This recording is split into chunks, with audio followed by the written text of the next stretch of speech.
네, 감사합니다. 오늘 저희들이 함께 보신 말씀은 야고보서 1장 1절에서 12절 말씀입니다.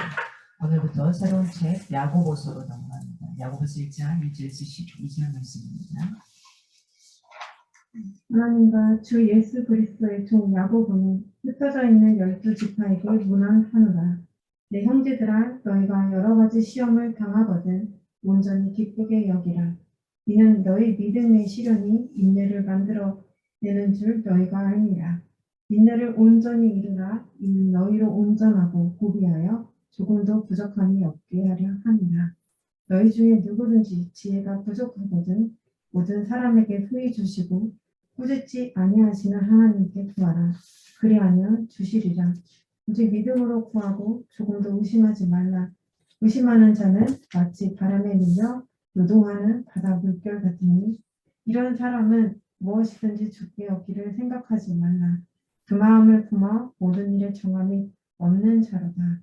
낮은 형제는 자기의 높음을 자랑하고 부한 자는 자기의 낮아짐을 자랑할지니 이는 그가 풀의 꽃과 같이 지나갑니다. 해가 돋고 뜨거운 바람이 불어 풀을 말리면 꽃이 떨어져 그 모양의 아름다움이 없어지나니 부한 자도 그 행하는 일에 이와 같이 세상하리라. 시험을 참는 자는 복이 있나니 이는 시련을 견디어낸 자다. 주께서 자기를 사랑하는 자들에게 약속하신 생명의 면류관을 얻을 것이기 때문이라. 아멘. 잘 살고 계십니까? 잘 사는 게 되게 쉬울 것 같은 건 좀 어려운 것 같습니다. 어떻게 사는 게 잘 사는 것인지 여러 가지 생각하게 되는 부분 같습니다. 어떻게요? 시험을 봤는데 100점을 맞으면 잘 살고 있는 걸까요? 시험을 봤는데 10점을 맞으면 과연 못 살고 있는 걸까요? 이거 한번 좀 생각해 봐야 되지 않나 싶습니다. 여러분, 회사를 경영하는 데 있어서 회사의 모든 것이 무조건 흑자가 나야지만 잘 살고 있는 걸까요? 아니면 적자가 나면 잘 살고 있는 게 아닐까요? 여러 가지 생각하게 되는 것 같습니다. 오늘 야고보서는 그리스도인들이 신앙 윤리를 실천하는 데 있어서 어떤 의무를 갖고 그 사실 자체를 강조하고 있는 부분입니다. 어떻게 우리가 살아가야 되는지에 대해서 이야기를 하고 있습니다. 전체 야고보서는 많은 장을 차지하지 않습니다. 절로 따지면 108절밖에 나오지 않습니다. 이 중에서 54개의 절이 명령형으로 되어 있습니다. 하라는 거죠. 해보자, 해볼래가 아니라 해야 된다는 당위성을 이야기하고 있습니다. 그래서 야고보서는 예수 그리스도께서 부활 승천하신 지 불과 얼마 안 된 때 써진 겁니다. 20년 정도 예수님이 부활 승천하시고 불과 20년 채 되지 않은 때에 예루살렘의 어떤 초대교회 지도자 중에 하나였던 야고보가 로마 제국 내에 흩어져 살던 디아스포라라 그러죠. 흩어져 있는 백성들. 이 디아스포라 유대인 출신 그리스도인들에게 보내는 서신서가 바로 야고보서입니다. 특히나 야고보서는 행함 있는 믿음에 관련해서 이야기할 때 많이 사용하고 있는 부분이기도 합니다. 흩어진 성도들의 삶 자체, 시련 그 자체였죠. 근데 초기에 그들의 삶은 가는 곳마다 복음을 전파했다는 거죠. 그래서 하나님 나라를 확장했어요. 흩어져서 정착할 것도 없었는데 이들은 때는 어떤지 못 어떤지 그 힘든 고난 중에 시련 중에 오히려 도망다니는 그 중에서도 복음을 전했고 그 자리를 확장시켰다는 겁니다. 그래서 야고보서는 믿음과 행위에 관한 그리스도인들의 인식에 있어서 굉장히 중요한 것은 바로 균형이 있다는 거죠. 우리가 믿고는 살아요. 근데 실제 삶은 그냥 아무렇게나 살아가요. 근데 교회에 오면은 뭔가 거룩한 모습에 있는 것 같아요. 그런대로 하나님 믿는 것 같고 잘 살아가는 것 같아요. 근데 세상 속이라고 표현할 수 있는 교회가 아닌 바깥으로 나가기만 하면 제대로 못 사는 거예요. 내 마음대로 나의 의가, 나의 자아가 발동하기 시작합니다. 거기에 대해서 야고보는 실제 이런 우리의 삶과 그 실제적인 것들이 같이 복음과 뭐가 이루어지는 균형이 좀 이루어서 살아가야 된다. 이걸 이야기하고 있습니다. 오늘은 우리 한국교회 그리스도인들이 굉장히 많죠. 그리스도인다운 삶이 사실은 부재하고 있습니다. 그리스도인은 많아요. 교회 다닌다는 사람 많아요. 하나님을 믿는다는 사람 많아요. 근데 실제로 우리의 삶은 부재한 삶을 살아가고 있지 않나 싶습니다. 예수 믿는다고 신앙 고백하는 인구는 굉장히 많습니다. 그러나 우리 삶 속에서 실제로 실천하며 사는 사람들은 보기가 좀 힘들다는 사실입니다. 어떠세요? 여러분은 잘 살고 계십니까? 평안하십니까? 샬롬입니까? 이렇게 묻는 겁니다. 야고보서는 특히나 시험 중에 인내와 행함으로써 입증되어야 될 진짜 참 믿음, 여기에 전체의 가장 큰 틀의 주제를 갖고 있어요. 이 틀 아래서 한 3가지 정도로 전체적으로 야고보서 결론을 보면 그렇습니다. 전반부는 1장 1절에서 19절에 해당되는 시험에 대한 우리 성도들이 어떤 올바른 자세로 인식해야 되는지에 대해서 나오고요. 그 다음에 중반부가 좀 길어요. 1장 19절, 여기서부터 5장 6절까지 읽으면 행함으로써 입증해야 돼요. 행함으로써 입증해야 되던 믿음의 문제를 이야기하고 마지막에 이제 마지막 5장 7절에서 20절까지는 보면 고난에 대해서 우리 성도가 바르게 어떻게 대처해야 되는지 이런 걸 다루고 있는 게 바로 야고보서입니다. 그리 길지 않은 것들을 통해서 한번 우리가 삶으로 어떻게 끌고 와서 가볼 건가. 이 부분을 제가 야고보서를 선택한 것은 그 다음에 무슨 책을 이렇게 선택을 할까 하다 고민했던 것은 바울이 계속해서 진짜 참된 복음이 뭔지, 복음의 진리가 뭔지에 대해서 이야기를 했잖아요. 그 복음에 대해서 이제는 실제 삶에서 어떻게 좀 살아가야 되는지 적용하는 부분을 좀 가져가 봅니다. 그래서 오늘 본문을 좀 들어가 보도록 하겠습니다. 그게 첫 번째는 1절 부분에 해당돼요. 서두죠, 서두. 문안 인사를 합니다. 복음의 진리는 이 땅의 인간관계보다도 우선되어야 하는 거죠.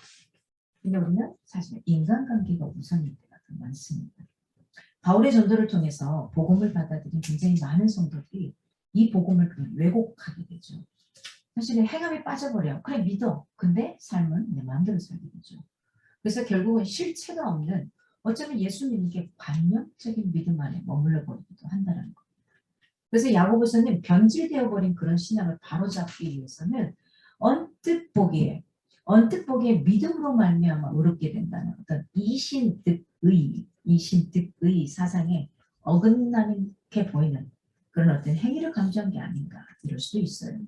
그리고 써내에서 진짜 참 믿음이 뭔가 이걸 이야기하고 있는 겁니다. 우리가 어떤 성경의 내용을 보면 왜 이걸 썼을까? 이것을 쓴 의도가 뭘까? 이것을 자꾸 생각하시면은 어떤 걸 봐도 괜찮을 겁니다. 그래서 이런 측면에서 야고보가 말하는 행위라는 것은 예수 그리스도를 믿는 믿음의 어떤 자연스러운 외적인 표출인 거죠. 그렇잖아요. 누군가를 좋아하게 되면 어떠죠? 그 상대방을 향해서 그윽한 눈을 볼 수밖에 없는 거고 그 상대방이 어떠하든지 그냥 다 인정하게 되고 받아들이게 되는 것처럼 마찬가지라는 거죠. 사람이 운동을 하면 어떻게 돼요? 땀을 흘리잖아요. 흘릴 수밖에 없어요. 그치게 되면.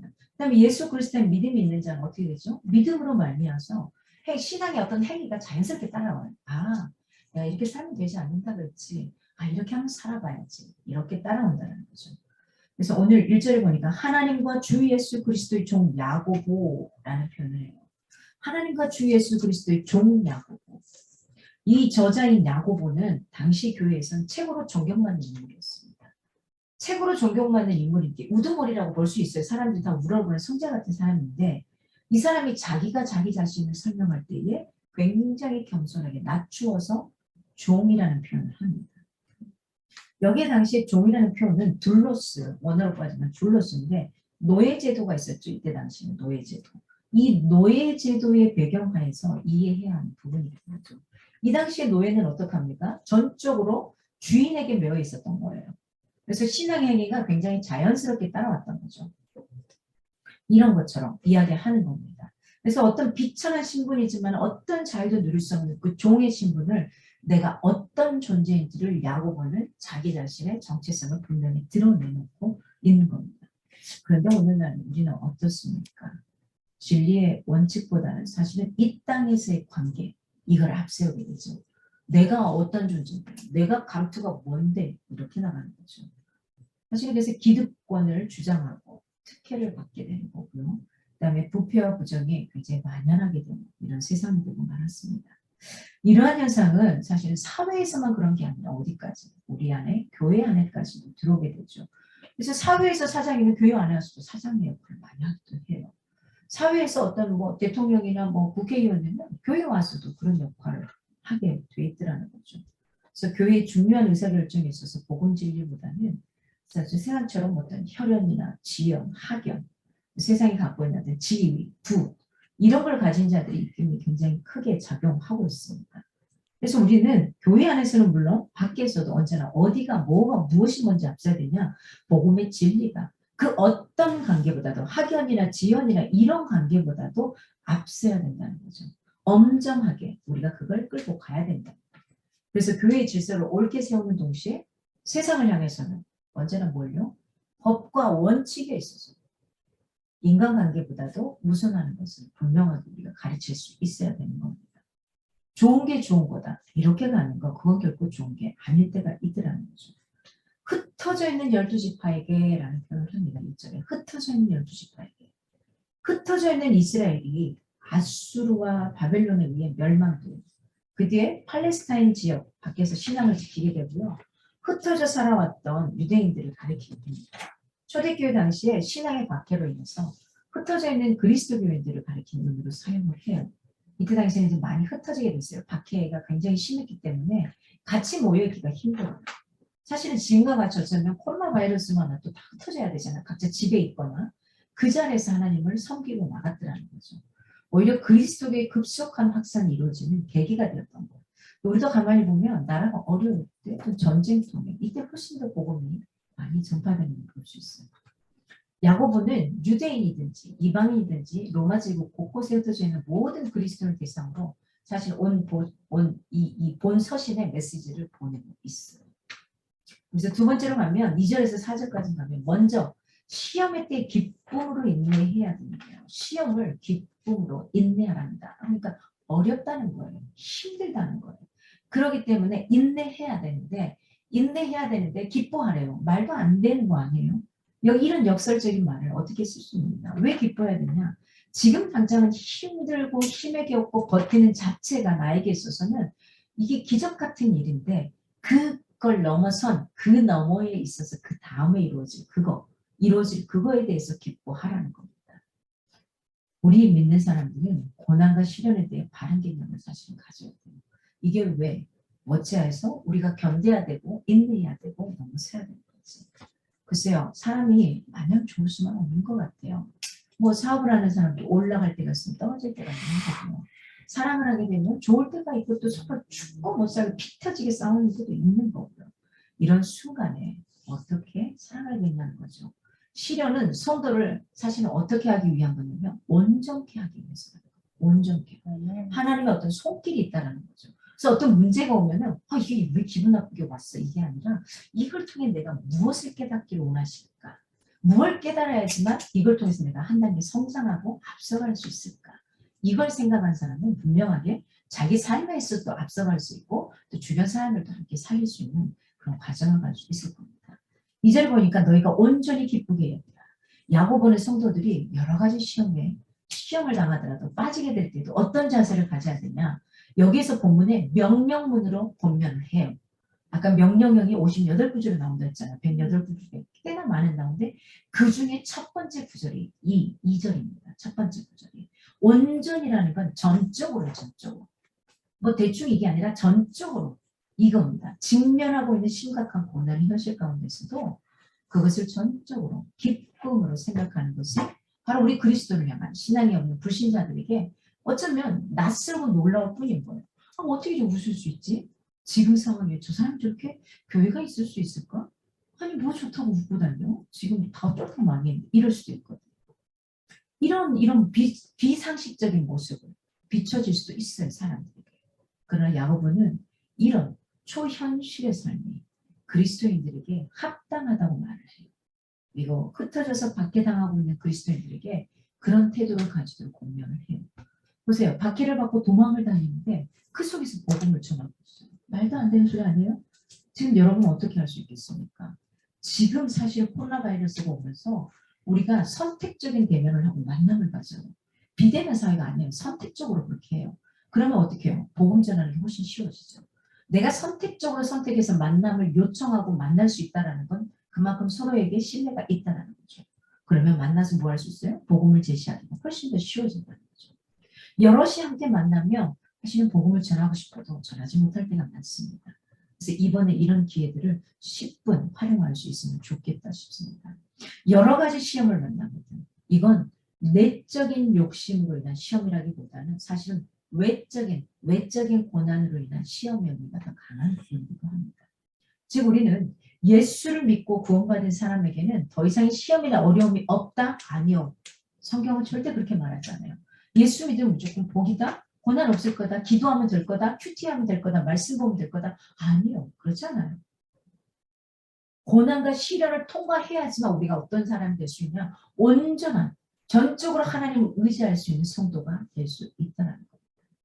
그래서 때때로 우리에게 이런 테스트가 필요하기도 합니다. 어때 우리가 학교 다닐 때 시험 보는 테스트를 통과하죠. 그게 없으면 사실 저 같은 경우는 아예 공부 안 했을 것 같아요. 그 시간이라도 좀 있으니까 몇 점이라도 맞추려고 공부를 했던 것 같고요. 그 단계가 지나면 또 그 다음 단계를 하기 위해 노력했던 것 같습니다. 우리 인생도 비슷합니다. 내가 이 1단계를 넘지 못하면 사실은 2단계 문제가 오면 팍싹 주저앉고 맙니다.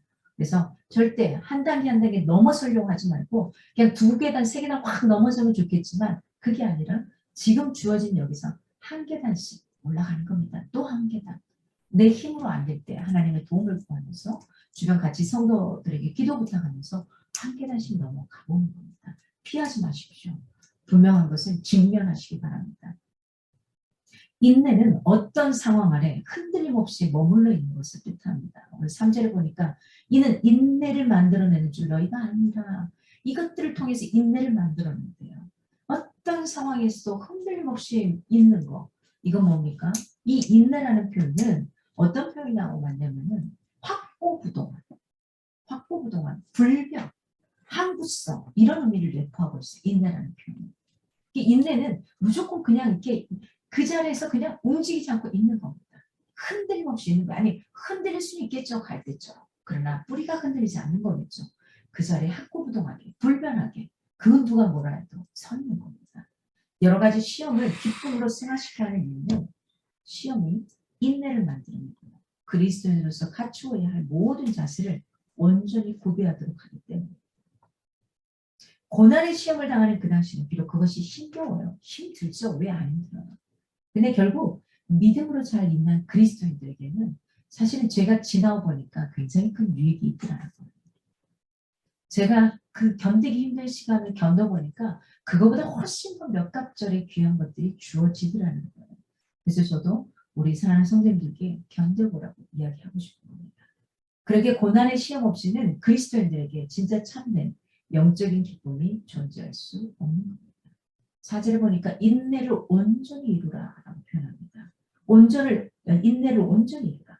시련이 인내를 만들어내는 것이기는 합니다. 그러나 성도는 그 환경에 자신을 내맡기고 가만히 있을 것이 아니에요. 있으면 안 돼요. 기도하면서 그냥 앉아있으면 안 돼요. 해결을 해야죠. 그 문제를 어떻게 풀어가야 될지 액션을 취해야 되는 거예요. 실행을 해야 하는데요. 그래야지 그 다음 단계 성숙과 성과가 일어나는 겁니다. 인내의 열매를 맺기 위해서 부단히 힘써야 한다는 거죠. 이걸 강조하고 있는 겁니다. 너희로 온전하고 구비하며 인내를 온전히 발휘함으로써 얻어지는 놀라운 결과가 무엇인지 혹은 도대체 무슨 목적을 위해서 인내를 온전히 발휘해야 하는지에 대해서 구체적으로 말해주고 있는 겁니다. 고난 가운데서 인내하는 이 모든 것을 통해서 성도가 성숙함에 이르게 되는 겁니다. 결국 우리가 이 땅에서 공부를 하고 책을 보고 무엇인가를 하고 배우러 가는 이유는 뭡니까? 결국 지금 이 단계로 살기 위함이 아니잖아요. 한 단계 더 높은 성숙한 자로 살기 위함이잖아요. 성숙하면서 머무는 게 아니라 또 어떤 세상에 살아가면서 성과도 내고 싶은 거고요. 거기서 성장이라는 거 또 내가 원하는 그 위치까지 가고 싶은 거잖아요. 그러기 위해서는 무엇도 사랑해야 된다. 나의 땀방울도 사랑해야 된다는 거예요. 나의 고통스러운 처절함도 몸부림도 사랑해야 된다. 그게 있지 않으면 성장과 성숙과 성과는 일어나기 힘들다는 겁니다. 그래서 우리 학생들이 시험 때가 되면 뭐 하는 거죠? 공부하는 겁니다. 그 다음에 성장과 성숙과 무엇인가 원하는 그걸 얻기 위해서. 세 번째로 5절에서 8절을 보면 또한 시험의 때의 믿음으로 지혜를 구해야 된다는 거죠. 이게 미리 아무런 일이 일어나지 않을 때 지금부터 기도로 쌓고 있다면 훨씬 좋습니다. 그러나 뭐 내가 그 쌓지 못한 때 시험을 당할 수 있겠죠. 테스트가 오기도 해요. 그러면 갑작스럽게 오지만은 그때 당황하는 게 아니라 어떻게 그러면 이걸 내가 어떻게 풀어갈지 그 지혜를 하나님께 구하는 겁니다. 믿음과 기도로 이겨낸 시험만이 성도에게 유익이 있는 겁니다. 이것이 아닌 어떤 다른 외적인 요건으로 이겨가는 건 절대 유익을 가져다 주지 못해요. 또 그 문제가 오면 그대로 또 넘어져요. 나락으로 떨어져요. 기도야말로 어떤 경우에도 사실은 손해가 없게 만들어줍니다. 안전한 사업이에요. 안전한 투자예요. 그래서 정말 오늘부터 매일 꾸준하게 우리가 하루에 10분만 기도하자 그랬잖아요. 하루에 10분만 기도하는 이 기도가 쌓이게 되면 달라집니다. 5절에 보니까 누구든지 지혜가 부족하거든 이렇게 표현을 해요. 누구든지 우리 진욱이가 지금 얼굴에 보이는데 진욱이가 하늘색이 보이는데 우리 진욱이나 미성이가 기도하는 거 지금 뭐 지혜가 부족하거든 하나님 말이에요. 진욱아 지혜가 부족하니? 그럼 나한테 기도해. 그러면 내가 너를 꾸짖지도 않고 후히 너에게 지혜를 줄 거야 라고 표현하시는 거예요. 마찬가지입니다. 우리가 사업하는 데 있어서 마찬가지예요. 나의 인간적인 지혜로만 다 되잖아요. 그럴 때 이 말씀을 듣고 기도하는 거예요. 주님 말씀하셨죠? 누구든지 지혜가 부족하거든. 내가 꾸짖지도 않고 후히 주신다는 주님. 약속하셨잖아요. 주세요라고 기도할 수 있는 게 바로 성경 말씀인 겁니다. 우리 인간의 어떤 사색, 학습 또는 어떤 경험에서 얻어지는 지혜가 아닌 하나님의 말씀 또 그분의 계시에서 오는 영적 지혜를 의미하는 겁니다. 세상의 지혜는요 금방 있다가 사라져요. 그게 꼭 여기 아구에 맞지 않을 때도 많아요. 그런데 영적인 지혜는요 달라요. 이게 또 네모난 게 또 때로는 동그랗게도 만들어지고 동그랬던 게 세모나게도 만들어서 그걸 딱딱딱 맞춰줄 때가 있어요. 그런 하나님을 좀 경험할 수 있으면 참 좋겠습니다. 야고보는 시험을 당해서 지혜가 부족할 때 간절히 그것을 구하라고 명령합니다. 그 강구에서 하나님께서 분명히 응답해 주실 것이라는 사실을 밝히고 있어요. 저는 우리 선생님들이 분명히 이야기할 수 있습니다. 하나님 응답하십니다. 야고보는 예수님의 교훈에 근거해서 권면합니다. 특히 하나님의 두 가지 성품을 근거로 지혜를 구하라고 명령을 해요. 어떤 걸까요? 먼저는 하나님을 구하는 자에게 후히 주시는 분이라는 거예요. 하나님은 구하는 자에게 후히 줘요. 여러분, 여러분에게 무언가를 좀 달라고 하면 어때요? 내가 있는 거 싹싹 긁어서 주고 싶지 않으세요? 그런 마음의 소유자들이 적어도 여기 있는 분들이거든요. 그런 성품을 가진 분이라는 거예요. 하나님께서는 모든 우리 믿는 사람들, 그리스도인들이 그걸 구하기만 하면, 네가 나한테 구하기만 하면 그건 뭡니까? 하나님을 인정한다는 거겠죠. 구한다는 것은. 그러면 조금 더 내가 거절하거나 잠깐만 기다려봐 아니면 또 사양하거나 그러지 않겠다는 거예요. 주저함없이 내가 너에게 다 부어줄게. 이 사실을 강조하고 있어요. 두 번째 하나님의 성품을 볼 수 있는 건 뭐냐? 꾸짖지 않는다는 거예요. 뭐 우리 같으면 야, 너 그거 한 번, 두 번, 세 번 가르쳐줬어? 근데 또 그래? 이게 아니라 꾸짖지 않는다는 거예요. 네가 돈이 있거나 없거나 빈부이거나 뭐 높은 지위거나 낮은 지위거나 상관이 없다는 거예요. 하나님의 뜻을 행하는 데 필요한 그 지혜의 부족을 느끼고 그것을 구하는 자에게 내가 절대 멸시하거나 내가 책망하거나 하지 않겠다. 조건 없이 그냥 단순하게 주겠다 이렇게 표현하는 겁니다. 그러면 어떻게 한다고요? 성경에 보니까 그리하면 주시리. 뭐하면? 그러면 그것이 그에게 주어질 것이다. 그러면이 뭡니까? 기도하면 나에게 간구하면 나에게 요청하면 이거예요. 요청을 해야 되는 거예요. 간구해야 되는 거예요. 그러면 기도의 응답에 대한 확실한 약속을 주겠다는 거죠. 하나님이 전면에 등장하게 되고 눈에 띄게 주신다는 개념보다는 어떤 사건의 배후에서 은밀히 주신다는 개념이 굉장히 강조되고 있습니다. 성경에 솔로몬 나오죠. 솔로몬은 지혜의 사람으로 굉장히 유명합니다. 하나님께 솔로몬이 뭘 구했냐? 네가 필요한 거 내가 다 줄게 할 때 솔로몬은 하나님 다른 거 다 필요 없고요. 돈이고 뭐고 다 필요 없고요. 지혜만 주십시오라고 합니다. 이 지혜를 구했을 때 하나님이 굉장히 기뻐하셔요. 그래서 솔로몬이 구하지 않는 부와 영광까지도 다 주셨잖아요. 우리가 이런 하나님을 좀 만나볼 수 있으면 좋겠습니다. 하나님께서는 당신께 겸손히 나와서 구하는 모든 자에게 항상 기대 이상으로 주셔요. 넘치도록 베푸셔요. 이 땅에서 기도에 투자하는 것만큼 안전하고 유익한 일은 없습니다. 이걸 기억하시기 바랍니다. 그래서 기도하실 때 주저하거나 두려워하지 마십시오. 세상에서 자기 개발할 때 긍정선언서를 하자 그러잖아요. 긍정선언을 하자 그러잖아요. 기도문으로 바꾸시는 겁니다. 하나님이 이렇게 해줄 것에 대해서 긍정으로 기도하는 겁니다. 마지막에 긍정선언을 쭉 하시고 예수님의 이름으로 기도합니다 하면 되는 겁니다. 그게 하나님께 기도하는 겁니다. 어렵게 생각하지 않으셨으면 좋겠습니다. 하나님은 두 마음을 품은 자의 기도는 결코 듣지 않으신다는 거예요. 왜 마음이 오락가락하는데 어디에 들어줄 거예요? 어디에? 그래서 6절에 오직 믿음으로 구하고 오직 믿음으로 구하고 지혜에 대한 관점은 오로지 믿음 외에는 다른 어떤 것으로도 대치될 수 없다라는 겁니다. 신앙과 불신앙 사이에 이쪽도 안 되고 저쪽도 안 되고 자기 모순에 빠지게 되죠. 망설이는 불신앙적인 태도를 버려야만 하는 거죠. 하고 말해서 이는 의심에서 자유로워져야 된다는 겁니다. 한 의심을 품지 않는 것. 그게 바로 전적으로 하나님과 예수 그리스도를 신뢰하는 거고요. 믿음인 거고요. 의심 없는 태도만이 하나님께 간구하는 바를 응답받을 수 있는 유일한 통로가 된다. 의심을 하게 되면 어쩔 수 없어요. 줄 수가 없는 거예요. 줘도 못 받는 거예요. 줘도 그냥 나락으로 떨어지게 돼요. 다른 사람이 주어가요. 그래서 7절에 이런 사람은 생각하지 말라라고 표현해요. 누구? 의심하는 자는 하나님의 축복을 스스로 뭐 하는 거냐면 불신앙으로 거부하는 거 되는 거예요. 거부가 돼요. 그냥 나는 거부 안 했는데요. 불신앙은 신뢰하지 못하면 거부가 돼요. 사람 사이에도 그러잖아요. 나도 모르게 내 안에서 저 사람은 안 들어줄 거야 했던 사람은 아무리 상대방이 진실을 말해도 안 되죠. 거부가 된다는 겁니다. 하나님을 신뢰하지 않으면서 구하는 자가 응답받을 수 있다고 믿는 것은 사실은 헛된 망상에 지나지 않습니다.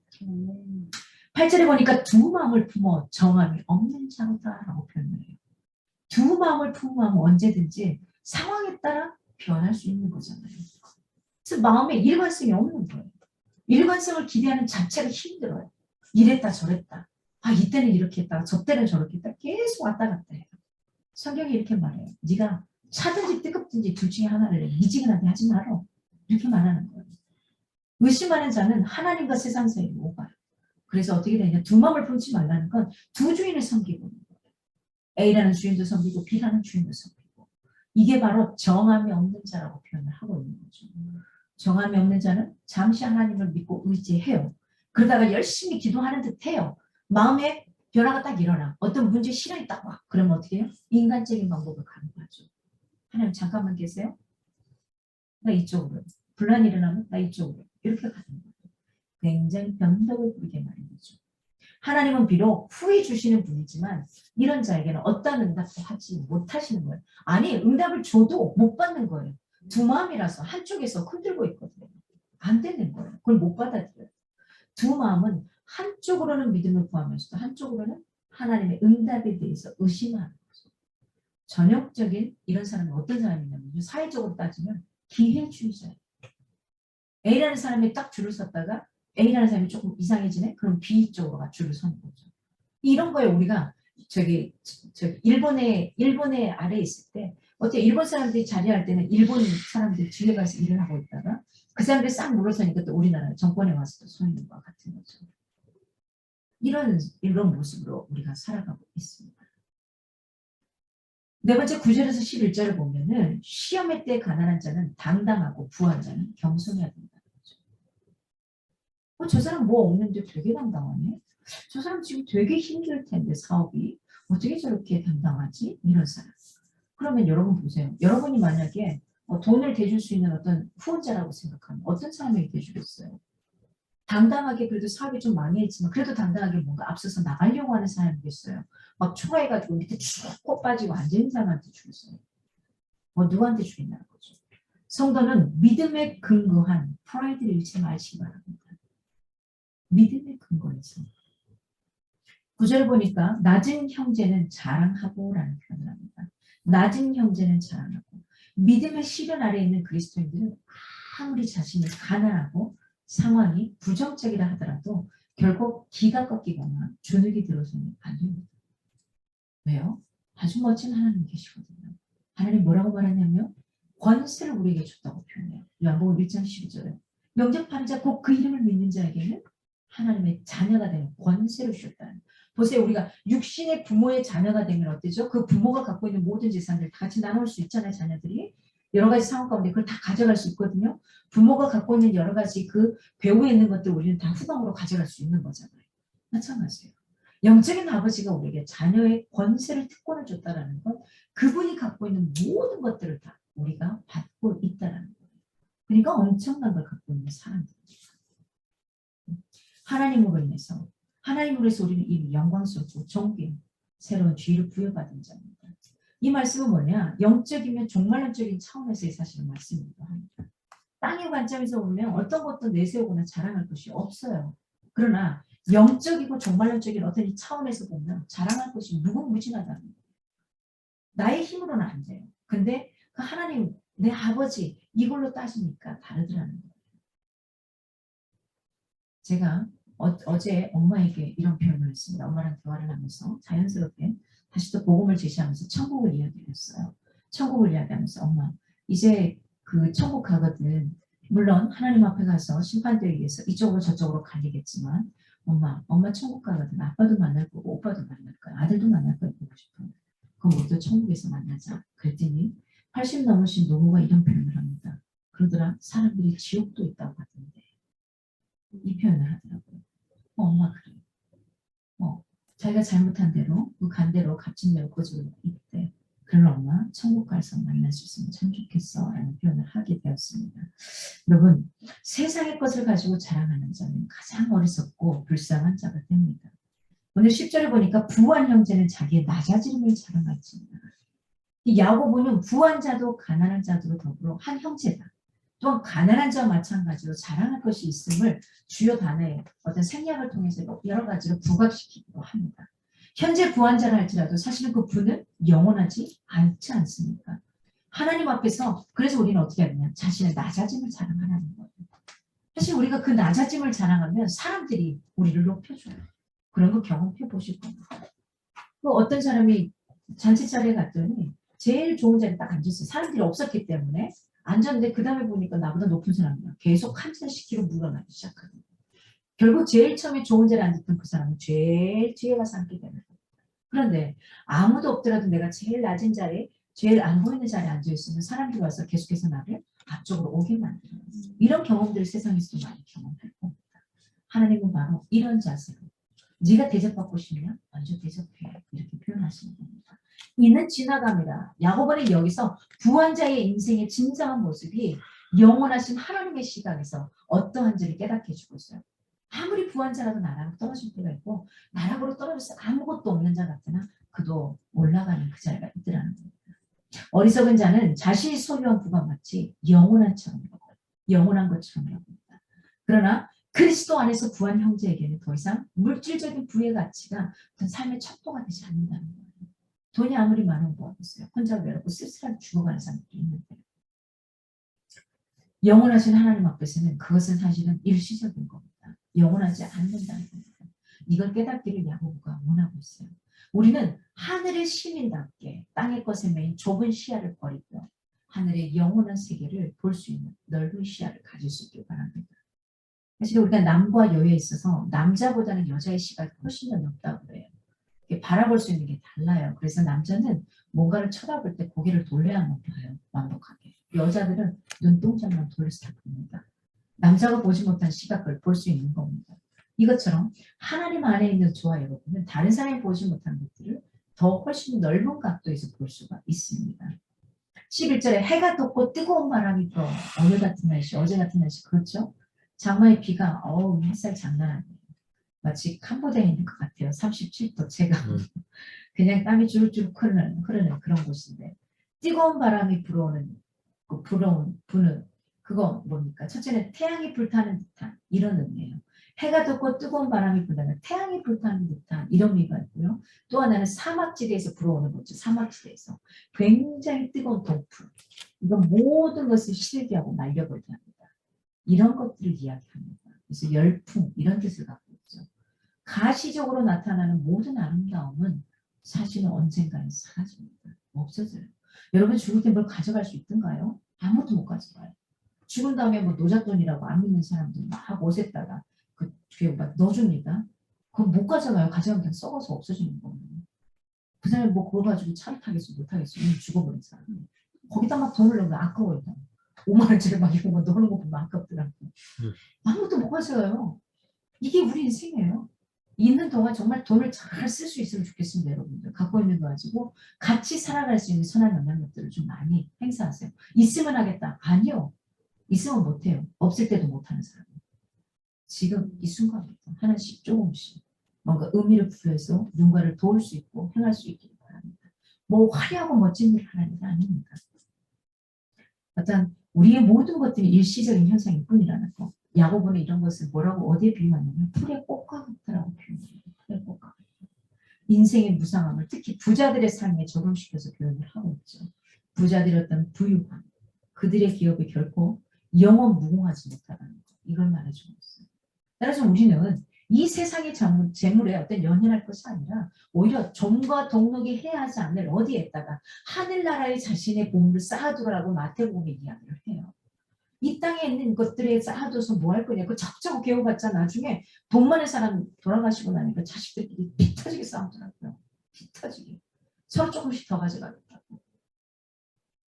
아버지가 아파가지고 병원에 있는데 한 번도 나와보지 않던 미국에 살던 자식이 돌아가시자마자 며느리 먼저 앞세워 와서 재산 분할하는데 여기 앞장서더라고요. 이게 우리 현실입니다. 오늘 마지막 부분의 12절 보니까 시험을 이긴 자에게는 주님의 상급이 주어진다는 거예요. 여러분 하나님은 참고 인내하는 자에게 영광의 면류관을 허락하십니다. 반드시 그렇게 하십니다. 시험을 참는 자는 오늘 본문에 말하는데 복이 있도다라고 표현해요. 복이 있도다. 우리 복복복 하잖아요. NIV 영어 성경에 보면 이 표현을 해석하면 이렇게 나 시련 아래에서 견디는 사람은 복되다.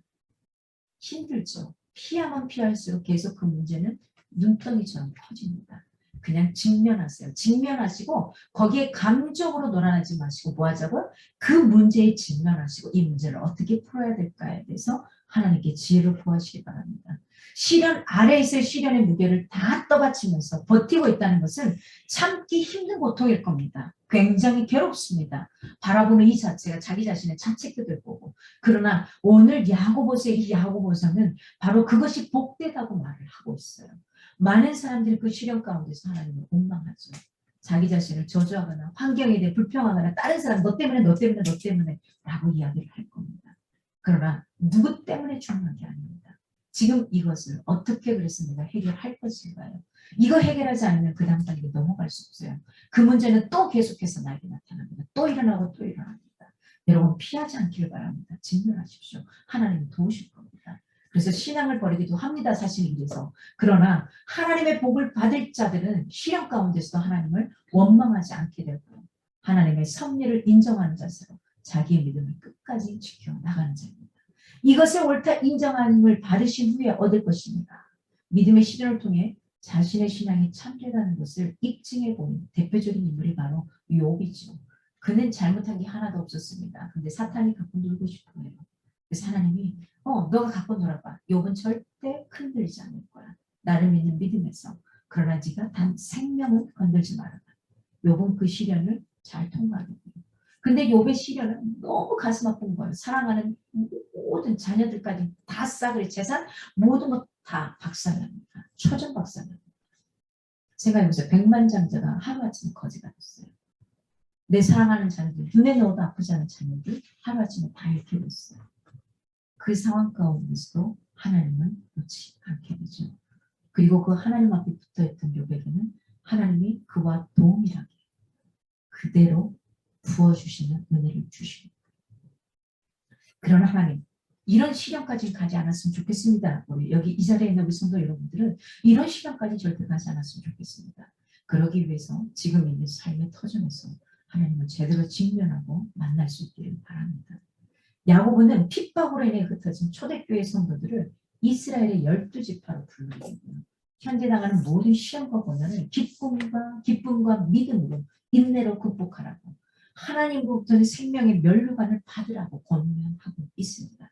따라서 믿음으로 참 아브라함의 자손이 되고 하나님의 나라를 상속할 영적 이스라엘이 된 우리 성도들은 그 이름에 합당하게 늘 믿음과 거룩함을 잃지 않는 그런 삶을 살아갈 수 있기를 바랍니다. 오늘 야고보서 기자가 우리에게 말하는 것, 자기 자신을 어떻게 내려놨고 또 어떻게 우리가 시련 앞에 직면하는 한 주간이 되었으면 좋겠습니다.